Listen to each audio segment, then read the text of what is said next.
Good day everyone. Hello mga kaaglaw. Ito tingnan nyo oh.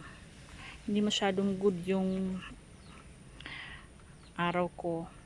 Kasi napansin ko may sumira sa mga dahon oh.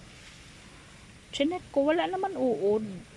Feeling ko baka grasshopper o insect kapag gabi. Ayan oh. Grabe. Tingnan ko sa isa yung mga dahon, wala naman. Kasi sobrang hangin ngayon dito sa may samin. Tapos nasa lilim sila ng puno, ayan. Naglaglagan yung mga dahon. As nilinis ko, nagwalis ako.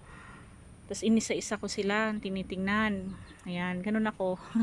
Tinitingnan ko talaga sila isa-isa. Kasi syempre, bawat nga isa, tinitingnan ko kung may nakakasingit-singit na mga dahon. Kasi sabi ko, diba, sa nakaraan na vlog ko, ayoko maano dito lalo kapag napunta dito sa gitna tapos may papasibol na dahon, kasi kapag may nakasiksik dyan tapos hindi naalis, pwedeng madamage yung dahon nila kasi hindi sila makakapag unfurl ng mabuti kapag may nakasagabal na dahon na nalalaglag.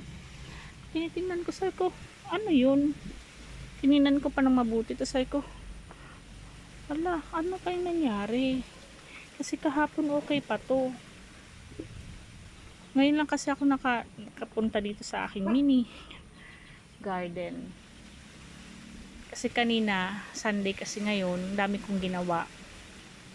Tapos, nag-asikaso ng aso, naglinis, prepare ng sa pahinga-hinga rin. Nag-OT kasi si husband. So, kapag Sunday, ginagawa lang namin sa maghapon kung hindi kami lalabas. Ayan, nakahilata maghapon, talagang day off. So kanina, umalis siya mga 2 PM kasi may OT sila. Tapos timing paglabas ko, yung may askal kasi dito, inano yung basura. Hindi nagwalis ako. Tapos nagwalis na din kahit sobrang hangin, nagpunta din sa sa aking munting paradise, ito ang munting hardin ko. Tapos ito na nga, ayan oh, bakit ganon? Sino kayang salarin dito? O wala eh oh.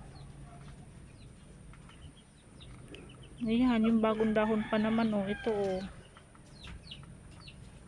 So ito ang kinakatakot ko guys, mangyari dun sa mga bago kong collection, kung pwede nga lang silang lagyan ng kulambo para hindi talaga mapasukan ng mga insekto. Kasi yan oh, sayang diba, ang ganda-ganda pa naman oh.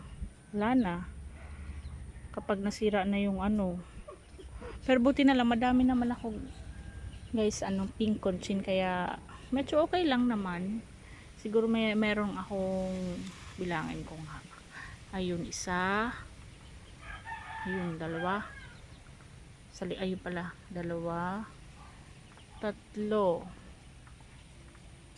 pala, tapos meron pa pasibo, ay meron akong ito pink conchin yan, yung tinapkat ko. Tapos ayun dun sa dulo, yung nagre-recover pa lang kasi top cut yun. Tatlo sila magkakapatid na matured na, tinapkat ko. So ito yung, at meron pa ito,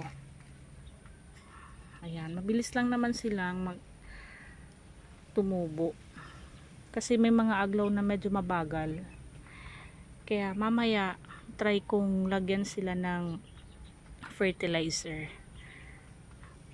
para, yung last ko ata 1 month ago na, kaya lagyan ko sila ng konti para at least meron naman silang sustansya, kasi baka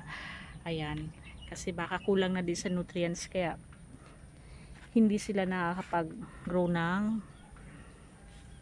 mabilis. Pero ayoko naman masyadong mabilis, kasi pag masyadong mabilis mag-grow yung aglaw natin, parang ang bilis nilang mag-mature. Ang pangit, parang papangit yan kasi maglilegi, tapos basta papangit sila guys, kaya kailangan mo na naman i-cut. Kaya okay lang sa akin to, naman, tinitingnan ko sila isa-isa kasi mga aglaw ako guys na mga ilang taon na din, pero ganun pa din.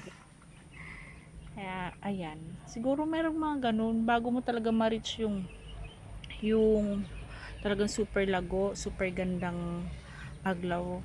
Tsaka mag-aantay ka unless meron tayong nilalagay na mga growth hormone.